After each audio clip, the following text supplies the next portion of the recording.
everybody. So this is the second video of our Shadowhunter series unofficially because I finally finished reading all 15 published hardcover novels in the Shadowhunters universe by Cassandra Clare and a couple of other people. After years of the paperback sitting on our shelves. Apparently, I decided it was time. So what ended up happening was every time before that I would say online that I was going to continue reading the series, I just never did it. And so I quietly decided to do it in March and succeeded. It took me almost a month to read all of the books, which in is preparation an investment. for... Yes, in preparation for Red Scrolls of Magic, which we will talk about in a little bit.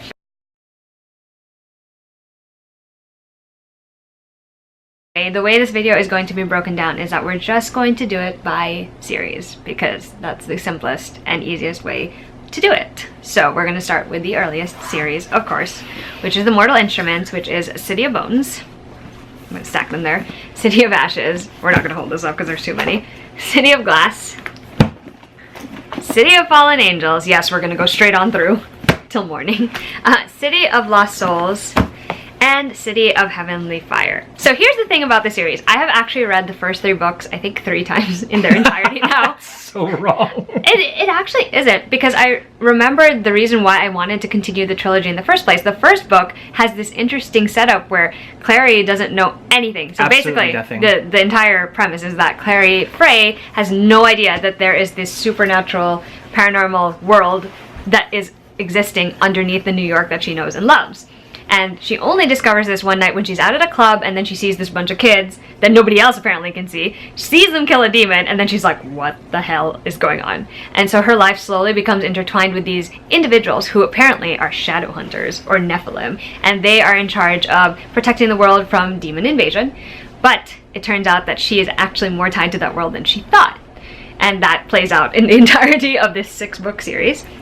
I will say, the beginning book is actually really the thing that drew me into reading the entire trilogy, because it is very interesting. Cassandra Clare does such a good job setting it up in New York, where it's like New York things that you can recognize and know, but also like there's this secret magical thing that if you look just right, maybe like out of the corner of your eye, you'll notice it. And that part to me has always been extremely fascinating. All right, fair enough. The hierarchies of Shadowhunters and the world that they exist in as well, their little insular world is also very interesting and very well done. It's true, it's a very, very good world building. And the story itself in that first book, like it's good. Like it's solid. It's a solid, it hooks you in. Yeah, even knowing what was going to happen, you're still kind of like, when it does happen. I will say that the series does suffer its ups and downs. Like some of the books are a little more down than others. Cops, City of Fallen Angels, Cops. I still think that's the worst book in that series. Great read. It focuses a little too much on the romance relationships in that one, which I'm like, can we please not? We have other things to worry about. Yeah, the threats are actually grave. You know what I mean? Like, the entire world could fall apart at any moment, and literally this is the thing we're worrying about. It's like, okay, we have time for this. Very well. Yeah, apparently pages and pages of it. It's not even just like one section. No, it's pages and pages of that. It can be a bit heavy-handed, but then is like again, weird when it's like in a specific situation. Like this is also the same thing that happens in City of Ashes. The romance aspect kind of gets like shoved this way instead of being pulled back a little bit. Which is difficult because technically to balance the line between a really good sort of paranormal adventure and a paranormal romance I think it's a fine line, right? Yeah, I think it's not as terrible as some other books, maybe, in that, because she still manages to tell you this exciting story, like adventure story, and like there's also the other relationships. It's just if you wanted to service that, you know, all of that stuff. And plus, this was earlier days for Cassandra Clare, where before she, I don't know, something about after the first 3 books that she'd written. I don't know what happened. That she just basically, like, her stride and her thing. She found it. And so she started writing the Infernal Devices and the last 3 books of the Mortal Instruments series, like, simultaneously. Where I'm just like, okay, girl, like, you were like... She made herself the world to play in, and she gave herself the history to play with, and it just... And then the quality just kept going up. Yeah, and I think that's also because she's been writing so consistently in that world and learning it so much better. So I think it's just like a craft thing. Life goal, I will say she's always been good at characters. Because whether you like them or don't like them, the characters have always been standouts. Like, you remember them. Whether you're annoyed because certain people are just leading Sorry, that's me being bitter about Simon in City of Fallen Angels. They're very, very well fleshed out. I don't particularly love Jace Herondale, but he is a very well-made character. Oh yeah, no, and he's very consistent. And he's grown. You'll see the growth. Yes, all of them. But he's even still secondary characters. You see the growth so much. But he's still himself. So I'm just like, all right, Jace, you stay there. I stay here. We're good. One of my favorite things about this original series is also how much Clary grows from the very first book to the very last book. It is so impressive. Her character arc has always been incredible. Even the first 3 books alone, it was very, very good.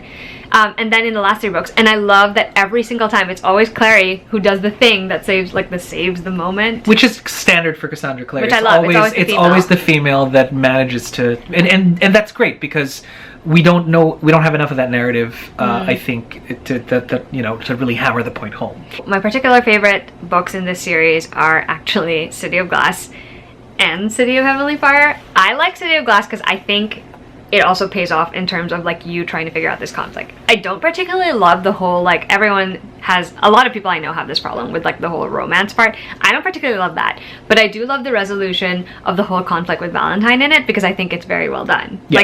Agreed. Even the first time I read it, I thought it was impressive because it was not what I thought would happen, but it did, and it was great. And Heavenly Fire, of course. And Heavenly Fire is just the perfect conclusion to that. I'm sorry. It's a great. It is incredibly done. It's beautiful. To be frightfully honest, as the only one who was reading this far into the Shadowhunters at the time that Heavenly Fire sort of came out, I was just so impressed. I'm just like, hey, this is great. To the point where I've reread this book several times, even before loving the Shadowhunters as much as I do now, because it's really just that good. The world building is great. The characters resolve very, very well. And even the villain. Oh my god. And even the villain. Even the way they.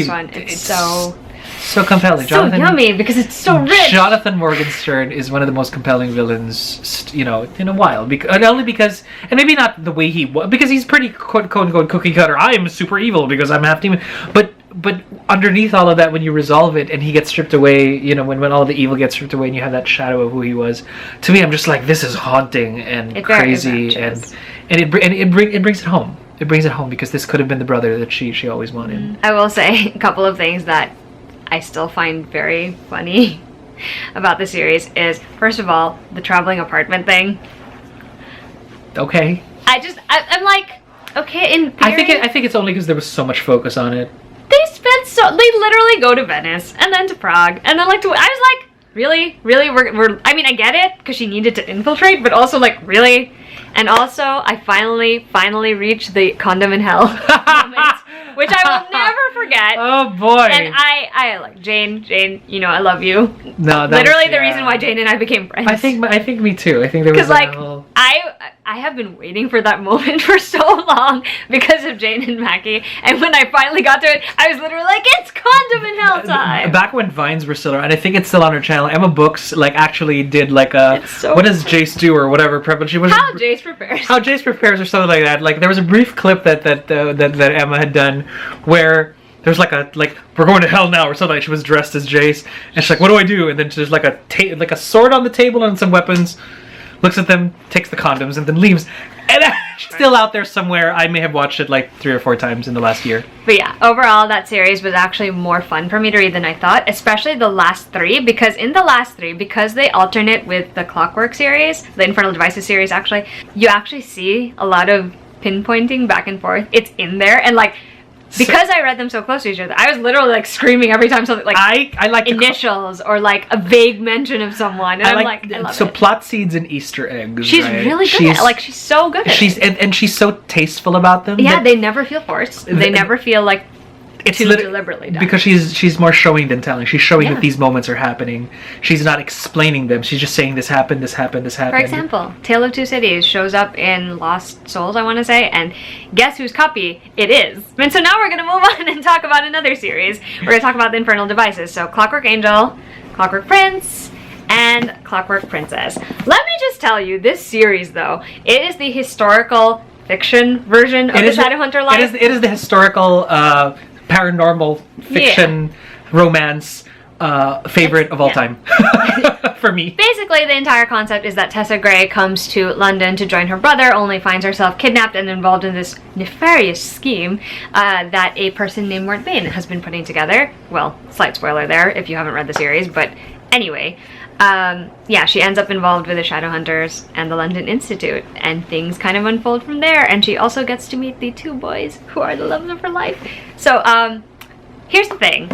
I really love this because, first of all, I love the fact that it has a historical setting. Second of all, it's set in London, which is one of my favorite places in the entire universe. And third of all, it's populated with literally... The entire London Institute consists of people I love. Like, absolutely love. From the moment I meet most of them, the only exception to this rule is Jessie, and Jessie... Even then she grows on you towards the end.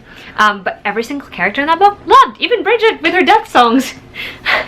Every so often you're going to want to murder the cook. It's incredible. It's very tight, the storytelling, especially in the first book. I've never loved the entire ensemble before. Yes. Like but this entire series, yeah, exactly what you were saying. The entire series, collectively, as a story, so well done, so very neat.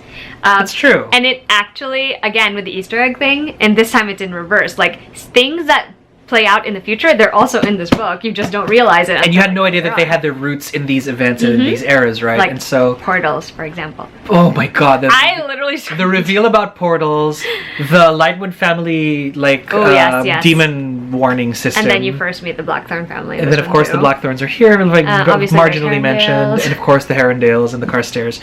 And the Fairchild. And the Fairchilds. And so at the end, when Jem and Tessa sort of talk about how, you know, the thing happening now is another tale of Lightwoods and Fairchilds and Herondales, is just so poignant and beautiful. Really and I wanted to mention that one of the things I also enjoyed about this is that Tessa Gray is not a full Nephilim. I like that. I like that because they it played makes around the with narration interesting, because she's coming from an outsider perspective, and Clary was too, but she is more easily integrated into that world because she has that blood purely running through her veins. And so, super spoiler, Tessa is actually half Nephilim, half demon. So, which makes for a very very interesting sort of mix. And she's the only one of her kind, really, because there's no precedent. Demons die in the womb if ever, because Shadowhunters are ruined. But when Tessa's mother, by happenstance and design, was not ruined at the time that she was impregnated by the Cambion, so here she is now. I mean, that actually opens up so many possibilities for other, you know, Shadowhunter things, which is so Shadowhunter role-playing games.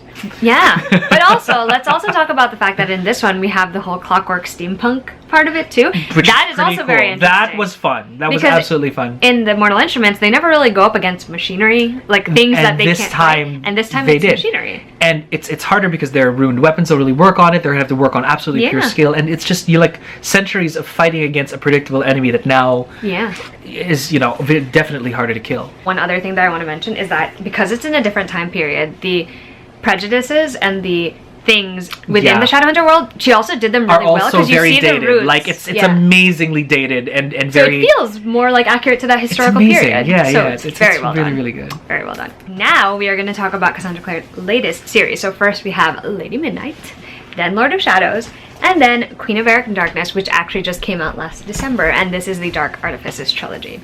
This is the most modern at this point. And here's the thing. This was the only book series that I was actually looking forward to. I think I may have read Lady Midnight before I even read the Infernal Devices, mostly because at the end of City of Heavenly Fire, there are these two little children, well, one particular child named Emma, Emma Carstairs and Julian Blackthorn, who, in my head, I'm like, oh no, the poor children are in the war. And there was this random sort of side quest where they're there, and I'm just like, Cassandra, why are you focusing on these children who are so compelling in their love for each other at that age? And so that's me. I have this huge Austin and a Jimmy thing where it's about you and your childhood friend, and you love them forever, and you get married. And so when I heard that the Dark Artifices started with Lady Midnight, will focus on Emma and Julian, I'm like, my ship! The only thing I shipped, really, at the time, because I went through the entire 6-book series, and I was like, I ship nobody here. I have thoughts on that, but we'll get to that later. But then when I find out, it's like, oh my god, it's Julian and Emma. And then I find out they're a little older, and things happen, and I'm just like, we gotta do this. And so that's where Lady Midnight starts. Yeah, so essentially, like Macky says, it picks up right a little bit after the war, and Emma and Julian are doing, everything that they can to keep the rest of the Blackthorns together, to make sure their lives go okay, and then Emma herself is hell-bent on finding revenge and killing the person who killed her parents. Because at the time they thought that, well, she was an orphan technically during the war, and they thought that it was just another one of Sebastian Morgenstern's kind of casualties. But she's always believed that it was a murder. That's correct. So that's part of the entire plot of the murder mystery. The entire series is so great. Clearly, Cassandra Clare has already she's found her stride. Like, she knows what she's doing. She knows what's not just what works, what's great. She still has everything that the other two series have to offer. The great characters, the excellent setups, the worlds. Like, she convinced me I wanted to visit the LA Institute, and I'm not a big LA fan in general. And what she brings to us is a family, a bunch of brothers and sisters that you will love so much. That is the one unique factor of this particular story, because you've never seen that. We've never seen a Nephilim family this large. It's interesting that you should mention that. I'm going to briefly throw back to the others, because in the first series, there's not, like, the familial connection. Are just a family of 4, the Lightwoods. Yes. And Jace, their adoptee orphan. I actually wasn't even going to go that far. I was just going to say, like, it's more like Clary discovering that her roots are somewhere else. Yeah, Clary's an only child. Simon's an only child. The family, her family, her direct family, her father and her brother are the villains. Yeah, and so it was basically found families and terrible family members that are actually related to you. Yeah, for Tessa, that's a found family. Right, with Jem and Will, and then she had to build that on the Branwell/Fairchilds. Whereas with this one, it's an actual big family, and Emma might as well be family because she grew up with them. Absolutely, and it's so many siblings. And you love them immediately. I don't know if you either love them or you don't from first go. They're all very unique personalities, which I think is a testament to how she's really gotten her. Like, she is really great at characters, guys. Like, there are so many of them in this book, and they're so easy to keep track of because they're all so different. And they're all easy to love for me personally. Like, I love them so much. And so you've got all of those pieces together. And then you have at the very center Julian Blackthorne, who is trying to be the father that of this entire family for whatever terrible reasons, and how he's able to manage everyone so well. And then you have the murder mystery, which leads to other things. What I do love about this series a lot is how it goes far and beyond what I ever imagined the Shadowhunter plot would be. Like, it still has a lot of involvement of the Nephilim world, including the Clave, the Consul, all of those people. Definitely still a big factor in this, but more than that, in this series in particular, we visit Fairyland so much. So much. And it plays such a big part in the entirety of the story. Yeah, apparently we're not done with fairies. It's Fairyland and history. Those are the two things that play the biggest parts in this particular trilogy. And for me, like, watching everything weave itself together, like, I was just like, I'm going to sit back. I'm not even going to try and guess what's going to happen here. I'm just going to sit back and let this roll. And it does. Like, it unfolds so beautifully. I think of the series. And then it unfolds terribly. Yeah, I was going to say, I think of the series, I personally really love Lady Midnight the best. Yeah, Lord of Shadows is good. It's just that for me, the beginning was a little bit slower than I would have liked. And then you have Queen of Iron Darkness, which has its moments, but at the same time, there's also parts where I'm like... I know. The Queen of Iron Darkness, ironically, had the weakest of resolutions. It does, for me personally, too. But it also had the greatest of moments. It had such shining moments, and it's so good. I love that the leads of this series are not quite as clean-cut as the others. Not to say that Tessa, Will, Jem, Clary, Jace, and the rest of the gang are clean-cut characters, or completely easy to, like, put in a box somewhere. They're not. But, like, specifically in this series, Emma and Julian in particular, there's nobody quite like them. Because Clary and Tessa have a similarity to them, where they're like girls thrust into so that's the box you could put them in. Then meanwhile, Emma's like, I grew up in this world and I'm gonna kick ass at it. Right, and then Julian is just like, I have to keep my family together. And be super smart and be really awesome and almost ruthless to the point, and whilst balancing my love. Well, here's the other interesting thing too. Everyone else in the other two series, they always make the good choice, because that's the choice that they're forced to make, or the sacrificial choice. Meanwhile, Julian in particular, not even just Emma, actually doesn't even go that far. Like, she'll think about it, but she probably won't do it. Jules, on the other hand, he's gonna do the thing that will get him what he wants, which is his family safe and together. And it doesn't matter whether it's the good choice, the bad choice, or like something he's planned in his head that nobody else knows about choice. If it's the quickest route from point A to point B, he'll do it. It doesn't matter what it entails, like what kind of sacrifice, what he has to do, especially if he's the one who's going to have to enter. He doesn't care. And that's compelling to me. Like, me too. That's why I enjoy Julian's story. It's not like Jace is like, it's only that Jason Clare. Oh, no, Jace is like, I love you. You're my sister, and that's it's because I have demon blood. No. See, there's none of that shit. Jem, Will, and Tessa are like, you do the bad, no, you do the good thing. No, you do the good thing. Can't allow you just sacrifice yourself. I don't do the sacrifice. And everyone says that. But with Julian, he's like, yeah, we're going to do this. Yeah. The only people he really thinks about are his family and Emma. I will say what I love, too, about this series is that there's so many cameos from people I love so much. Oh, the cameos are so good. Oh, my God. It's so amazing. You got Jason Clary heading up the New York Institute. And they show up in the first book. And so does Magnus. And then, of course, Mr. Bane. And then in the second book, it's Alec and Magnus and their children, which is amazing. And Alec's head, and Alec is put in charge of the London Institute.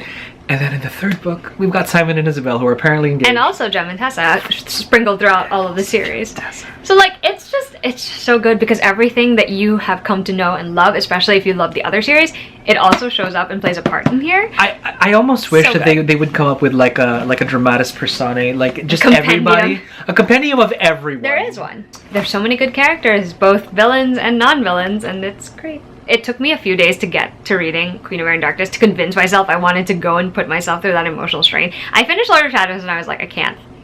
So the next day I was like, let me just read the first poem. I read the poem 3 times, guys.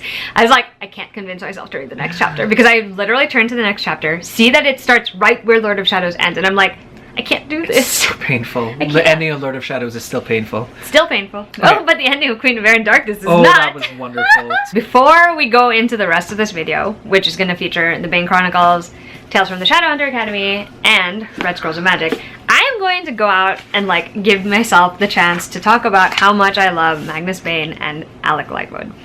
Because Alec Lightwood, first of all, the reason why I love him so much is because, and I've said this already in a different video maybe or earlier, his personality and mine are very similar. I used to be a lot like him, especially when I was at the same age.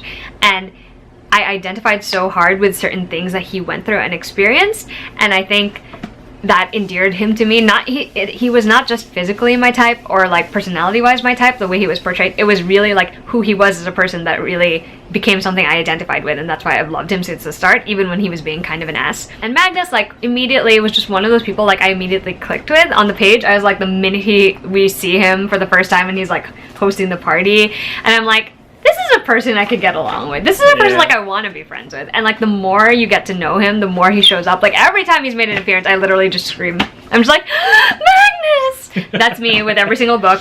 Which, lucky for me, he shows up in pretty much every single book, and House it's great. Bloody Bane, that's who we are. Speaking of Magnus Bane, interestingly enough, so I moved to the States, it's super cool, and then I find that you can borrow books from the library, and I thought, I'll probably borrow the Bane Chronicles. The Bane Chronicles sat on my, on my library pile for like months, and then I returned it, and I kept extending it, and I didn't even read it. Yeah. Because I didn't care at the time. After reading the Infernal Devices and getting to know Magnus I dug into the Bane Chronicles. I'm going to point out that I have loved Magnus Bane since City of Bones.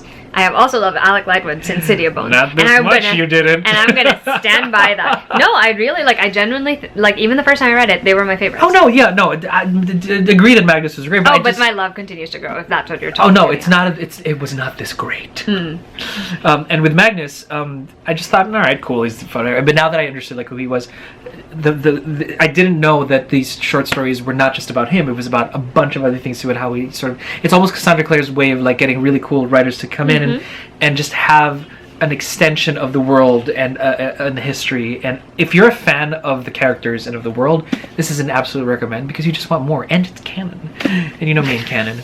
Macky will only accept canon. It's lucky for me, my ship is canon. It's the whole anime versus manga thing that you kind of grew up with. So I know. I really love the short story collection. My favorite short story is the one that's called The Course of True Love and First Dates, for specific reasons. Speaking of Shadowhunter collections, we have Tales from the Shadowhunter Academy, which most of the stories have Simon and his time at the Shadowhunter Academy. Spoiler, after the end of TMI, he has lost his memories and his vampirism, and he's now back to being mortal. But on the road to ascension. Yeah, he was given the opportunity to go to the Shadowhunter Academy, and that's what this is essentially about, a little bit. So you'll get to see Simon and his classmates, but you also get, again, like Macky mentioned for the Bane Chronicles, you get stories about other people in the Shadowhunters world. And let me tell you, I flippin' enjoyed it, because, there are just so many stories in this one where I'm just I love getting to know all of you people. Macky's favorite short stories in this one. Absolutely, it's the one that has James in there. Yeah, I forget which one it's called. I think the Whitechapel Fiend. The Whitechapel Fiend. Yes, the Whitechapel. That was great too. That was a lovely take on Jack the Ripper. And then of course Lucy is just alluded to in that book. But yeah, I absolutely can't wait for Lucy. My favorite story in this one is Born to Endless Night. Shocking, because guess who the story is about? Magnus and Alec and their Surprise. Backslide with Bane. That's true, man. I flipping live for that story just because there's one scene in it that involves every single member of the Lightwood family. That's true, and they're there, and they're just loving on that baby. And the fact that they all loved on that baby. My favorite line on the entire thing was, now that the Lightwoods are kind of there, Magnus picks Max up and says, "My little," something to the effect of "my little blueberry." Yeah, he still calls him that. It's not gonna be. Someday it's gonna be you and me, just you and me, but not for a very, very long time. And in that moment, I'm like shattered because immortals and all of that. Anyway, we have come to the very last book, which is the most recent release as well. It is The Red Scrolls of Magic, which is the first book in the Eldest Curses series, and this one was also co-written. It's Cassandra Clare and Wesley Chu, and this is basically the story of what happens when Alec and Magnus go to Europe after the events of the Mortal War, which is the first 3 books of the Mortal Instrument series. I love this book so much, and I know I'm biased because I love Magnus and Alec. Like, I'll admit that fully, but I also just genuinely think like this is what we all need after Queen of Air and Darkness. Like, we just needed a good time. You know what I mean? Like, we need a book, something nice and this is actually the fluffiest. Well, how did you describe it to me? It was buddy cop rom-com. It's like a buddy cop rom-com, but paranormal. Yeah, that's right. Here's the thing. I know a lot of people going into this one are going to be kind of like, well, this is like going back into the past, and like we already know. There was the initial drawing. I was like, all right, like, because it's actually set in the past. Yeah, because like we know where they are now after the events of everything that has occurred. Meanwhile, I'm just like, I will take any Magnus and Alec I can get because I barely get any of them as it is. And let me tell you, like, one of the best things about this particular book is that not only do you get to follow them around Europe, because that part is fun, and they go to some of my favorite places in Europe, not only do you get that, and not only do you get, like, this fun, like, thing that they have to solve together, which, to be fair, I will say, in terms of, like, guessing about what was going to happen and who the bad guy was, not very hard to predict. Like, it's fine. You also get, like, some interesting elements thrown in there, like why this is called the Eldest Curses and what it refers to. Which is great world building which I think is really interesting. But more important than anything else, you get to see Magnus and Alec, and both of them growing as they're growing in this relationship. Yeah, and just understanding why they love each other, understanding what they see in each other, which is, I think, so foundational for anything that starts. I love them so much. Like, Magnus being so unsure of himself despite having these centuries of experience, and, like, wanting everything to be perfect, and like thinking that he has to make things special, and Alec flipping it around, being so sure that all he wants to be is with Magnus. Yeah, it's as simple as that. And like, he's just along for the ride. He's like, I don't care what's happening, I don't even care if you're getting like attacked or whatever it is. He's like, I just want to be there. Bonus points for the few conversations that he has with Isabel and Jace. Oh my gosh, that was hilarious. So fun. And extra bonus points for all of the cameos. There's like a bazillion and one in this. There's 20 billion cameos. My favorite ones are the cameos of Aline Penhallow and Helen Blackthorne. Because you always wonder how those two got together. And I'm just like, yeah. And also, obviously, Tessa Gray. And I keep forgetting that Helen's blonde, and so is Mark, apparently. How do you not remember that? In my head, like, they're like dark fairies. I don't know. They specifically say that those two are blonde. I skim. I don't know. What else do I love about this? Everything. No, I'm kidding. I know, it's like, it's hard for me to talk about it without... The pretty cover? Yes. But I genuinely, like, there's so many lines and moments that both made me laugh, made me emotional, just like, there were just so many things about this book that just really worked for me. And, like, it just made me love Magnus and Alec more, just seeing... Oh, it's stamp signed. Sorry, distracted. I can't even explain to you why I love it so much. Like, it's definitely because I'm very biased about Malec. I am. Like, I'm undeniably biased about him. But also, it was just fun. And like I said, it's exactly what everyone needs after frickin' Queen of Air and Darkness. Which is... Also... It's a great thing to read right after you've read Queen of Air and Darkness, because you know what happens to those two, and then you go back and read this and you're just like, someday, this is gonna prove true. Yeah, so man, she's really good at managing these timelines. She really is. And that's also, super... Macky and I like to make this joke that we are not the original Malec, but like we're very much like Magnus and Alec, because our relationship is very similar in terms of like at the beginning. Plus, we were together in like 2005, so... Yeah. Well, like, for example, you know how, like, in the books, Alec has always been insecure about, like, what he can bring to the relationship, but he's also secure in the knowledge that he doesn't really want the elaborate things or anything from Magnus. He just wants Magnus. Meanwhile, Magnus is like, how do I make this special? We're gonna make this special. It's gonna be great. Also, I have a really terrible past and a broken heart. So... funnily enough, those are the exact defining factors of our early relationship days. Yeah. Like, that is exactly what we were like. You know, also being terribly Which is older. why it's funny to me, because I read it and I'm like... I know, and I'm just looking at it, and the whole time she's like, oh, this is familiar. And I'm just like, oh, Magnus said something funny. I'd say something like that, maybe. And then you both realize we're like, huh. Interesting. Maybe that's why we love them so much. That's true. So this is the House of Malec. Apparently. Anyway, we have finally come to the end of this video. I know, it's been like 40 minutes of us talking about the Shadowhunters. Can't say I'm sorry though, because as predicted, I've said it in other videos, and Macky has predicted in the past, I have now officially become Shadowhunters trash, because that is true. That's my life now. That is absolutely true. And so from House Lightwood Bane to yours. If you are interested in more Shadowhunters videos, I'll link to the series tag, and then next week you'll probably see the vlog, which I, again, can't promise it's coherent. But there will be a timeline. There is the distinctive point from point A when she starts and point B and there's a distinct difference from when I started and when I ended. A little more manic, a little more shrieky, a little more teary, I think. I don't think I filmed anything after I finished Red Scrolls though. If you guys like this video, give it a thumbs up. If you want to see more videos from us, we upload every Friday and we'd love it if you subscribe. And if you want to follow us on any other platform, that's all linked down below as usual. And we will see you guys next time for another video. Goodbye!